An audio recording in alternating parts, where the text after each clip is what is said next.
Second video అవునవును. చూసారా? అది చూసారా? ఏంటండి? ధ్వనికి చేసిన క్లస్టర్స్ గురించి సపరేట్ సెకండ్ వీడియో పెట్టాను, చూసారా? నేను చూడలేదండి. చూస్తాను. నేను నేను కూడా చూడలేదు. చూసానండి. నేను రెండు చూసాను. ఉన్నాయండి. దాంట్లో సపరేట్గా విడిగా రాశాను, సపరేట్గా రాసి మరీ పెట్టాను, చూడండి అవి. అంటే విడిగా చేశాం కాబట్టి దానికి విడిగా వచ్చింది వీడియో. మీరు దాంట్లోకి వెళ్తే, యూట్యూబ్ ఛానల్లోకి వెళ్తే దొరుకుతుంది. ఇప్పుడు మనకి కావ్య ప్రకాశము మొదటి 3 ఉల్లాసాలు మన సిలబస్ అండి. ఈ సిలబస్లో మనకి 4 యూనిట్లుగా విభజించారు పరీక్షల పర్పస్ కోసం. కానీ మనం అర్థం చేసుకోవడానికి క్లస్టర్ వైజ్ చేసుకుంటే మనకు ఉపయోగంగా ఉంటుంది, అర్థమవడం ఈజీ అవుతుంది అనే ఉద్దేశంతో క్లస్టర్స్ గురించి చెప్పాను.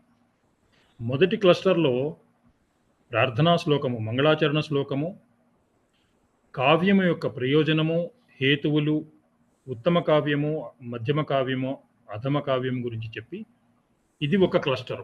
వాటికి ఎగ్జాంపుల్స్ ఇచ్చారు. ఉత్తమ కావ్యానికి, మధ్యమ కావ్యానికి, అధమ కావ్యానికి ఎగ్జాంపుల్స్. ఇది ఒక క్లస్టర్ కింద చదువుకుందాం. రెండవది ఏమన్నాడంటే ఒక టేబుల్ గుర్తుపెట్టుకోండి. వాచకము, వాచ్యార్థము, అభిధా వ్యాపారము, లక్షకము, లక్ష్యార్థము, లక్షణా వ్యాపారము, వ్యంజకము, వ్యంగ్యార్థము, వ్యంజన వ్యాపారం. ఈ టేబుల్ గుర్తుపెట్టుకొని ఒక క్లస్టర్ ఏమిటి? వాచకము, వాచ్యార్థము, అభిధా వ్యాపారము ఒక క్లస్టర్. వాచకం గురించి చెప్పాడు. వాచకం అంటే ఏమిటి? అది సూటిగా చెప్పాలి, వ్యవధానం లేకుండా చెప్పాలి. అది అలాగా వాచకం గురించి వాచకము, వాచ్యార్థము, అభిధా వ్యాపారం గురించి ఒక క్లస్టర్. రెండవ క్లస్టర్ ఏంటి? లక్షణ గురించి. లక్షణలో 3 అంశాలు ఉంటాయని చెప్పాడు. ముఖ్యార్థ బాధ, ముఖ్యార్థ సంయోగము, రూఢి, ప్రయోజనము. ఇవి చెప్పుకుంటూ వచ్చి ఈ లక్షణ 13 రకాలని ఎండ్ చేశాడు. ఈ మొత్తం ఒక క్లస్టర్ కింద చదువుకుందాం. తర్వాతది వ్యంజకము. వ్యంజకము, వ్యంగ్యార్థము, వ్యంజన వ్యాపారం. ఈ వ్యంజన వ్యాపారం ఇవన్నీ కూడా మనకి డెఫినేషన్స్ ఇచ్చుకుంటూ ఇంట్రడ్యూస్ చేసుకుంటూ వచ్చి లక్షణామూలక వ్యంజకము, అభిధామూలక వ్యంజకము అని చెప్పుకుంటూ వచ్చి వ్యంజకాన్ని పూర్తి చేశాడు ఇక్కడ. ఇవన్నీ కూడా శబ్దమూలక వ్యంజనాలు.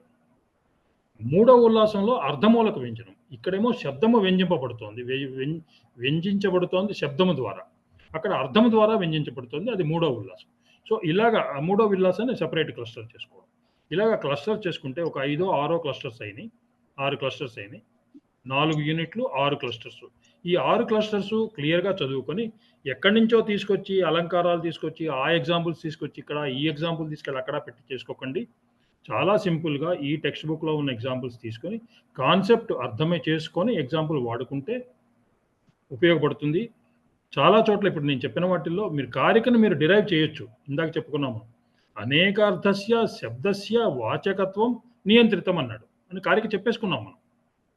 అలాగా మీరు కారికను మీరు డిరైవ్ చేసేసుకుంటే మనం చెప్పుకున్న సారాంశం ద్వారా మీకు ఇంకా గుర్తుంటుంది. అది నా ఉద్దేశం అండి. ఇప్పుడు ఆపేస్తాను రికార్డింగ్.